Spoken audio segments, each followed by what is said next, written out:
लीजिए सुनिए सूर्यकांत त्रिपाठी निराला के लिखे उपन्यास बिल्लेसुर बकरीहा का भाग 16 मेरी यानी समीर गोस्वामी की आवाज में। बिल्लेसुर ने इधर बड़ा काम किया। शकरकंद वाले खेत में मटर बो दिए। उधर वाले में चने बो चुके थे जो अब तक बढ़ाए थे। काम करते हुए रह रहकर बिल्लेसुर को सास की याद आती रही। विवाह की बेल जैसे कलियां लेने लगी।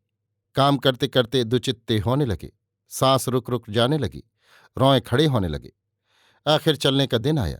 बिल्लेसुर दूध दोहकर एक हंडी में मुस्का बांधकर दूध लेकर चलने के लिए तैयार हुए। रात के काटे पत्ते रखे थे, बकरियों के आगे डाल दिए। फिर पानी भरकर घर में स्नान किया। थोड़ी देर पूजा की। रोज पूजा करते रहे हों ये बात नहीं।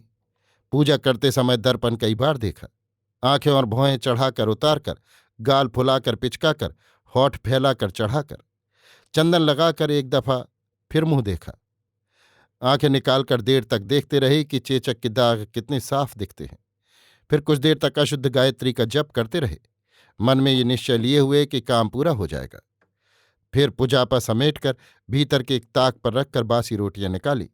भोजन करके हाथ मुंह धोया, कपड़े पहनने लगे। मोजे के नीचे तक उतारकर धोती पहनी। फिर कुर्ता पहनकर चारपाई पर बैठे, साफा बांधने लगे। बांधकर एक दफे फिर उसी तरह दर्पण देखा और तरह तरह की मुद्राएं बनाते रहे। फिर जेब में छोटा सा दर्पण और गले में मैला अंगोछा और धुस्सा डालकर लाठी उठाई। जूते पहले के तेलवाए रखे थे, पहन लिए। दरवाजे से निकलकर मकान में ताला लगाया और दोनों नथनों में कौन चल रहा है दबाकर देखा। उसी जगह दायां पैर 3 दफे दे मारा और दूध वाली हंडी उठाकर निगाह नीची किए गंभीरता से चले। थोड़ी दूर पर भरा घड़ा मिला। बिल्लेसुर खुश हो गए। घड़े वाली सगुन को सोचकर मुस्कुराई। कहा, मेरी मिठाई कब ले आते हो? काम निकलने के बाद वाली आशय से सिर हिलाकर आश्वासन देते हुए बिल्लेसुर आगे बढ़े। नाला मिला। किनारे रिये और बबूल के पेड़ खुशकी पकड़े चले जा रहे थे। बनियों के ताल के किनारे से गुजरे। देखकर कुछ बगले इस किनारे से उस किनारे उड़ गए। बिल्लेसुर बढ़ते गए। शमशेरगंज का बरहना मिला। एक जगह कुछ खजूर और ताड़ के पेड़ दिखे। सामने खेत हरियाली लहराती हुई। ओस और सूरज की किरणें पड़ रही थीं। आंखों पर तरह तरह का रंग चढ़ उतर रहा था। दिल में गुदगुदी पैदा हो रही थी। पैर तेज उठ रहे थे। मालूम भी न हुआ कि हाथ में दूध से भरी भारी हंडी है। आम और महुए की कतारें कच्ची सड़क के किनारे पड़ीं। जाड़े की सुहावनी सुनहली धूप छनकर आ रही थी। सारी दुनिया सोने की मालूम दी। गरीबी वाला रंग उड़ गया। छोटे बड़े हर पेड़ पर पड़ा मौसम का असर उनमें भी आ गया। अनुकूल हवा से तने पाल की तरह अपने लक्ष्य पर चलते गए। इस व्यवसाय में उन्हें फायदा ही फायदा है। निश्चय बंधा रहा है। चारों ओर हरियाली। जितनी दूर निगाह जाती थी हवा से लहराती हरी तरंगें ही दिखती थीं। उनके साथ दिल मिल जाता और उन्हीं की तरह लहराने लगता था। आशा की सफलता। जैसे खेत और बगीचे के भीतर से गांव की दीवारें दिखने लगीं। बिल्लेसुर उतावली से बढ़ते गए। गलियारे गलियारे गांव के भीतर पहुंचे। कुएं की जगत के किनारे नहाने के लिए बनी पक्की चौकी पर बैठे एक वृद्ध सूर्य की ओर मुंह किए कांपते हुए माला जप रहे थे। कुछ आगे बढ़ने पर बढ़इयों का मकान मिला। गाड़ी के पहिए बनने की ठक ठक दूर तक गूंज रही थी। कुछ आगे दर्जी की दुकान मिली। वहां बहुत से लोग इकट्ठे दिखे।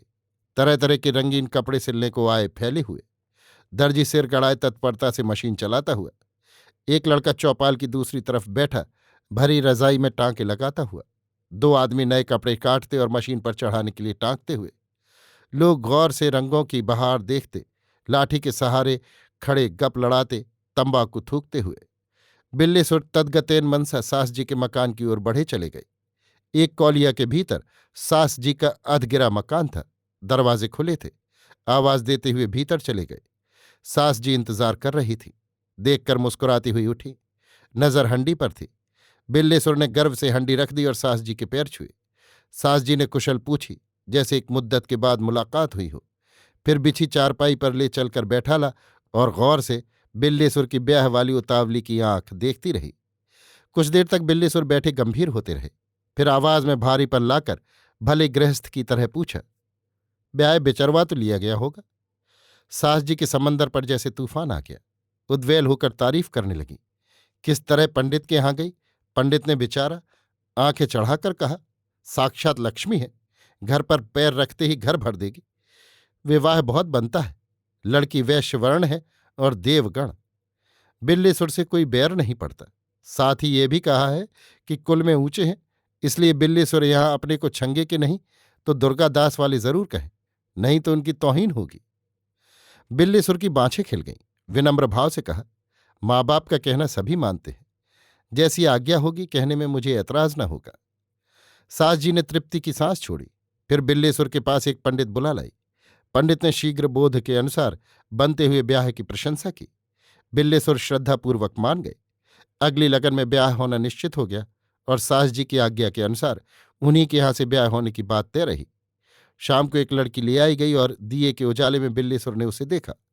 उन्हें विश्वास हो गया कि कहीं कोई कलंक नहीं। हाथ पैर के अलावा उन्होंने उसका मुंह नहीं देखा। उसकी अम्मा से देर तक बातचीत करते रहे। उन्हें ढांढस देकर गांव की राह ली। 1 रुपये मन्नी की सास को दे आए।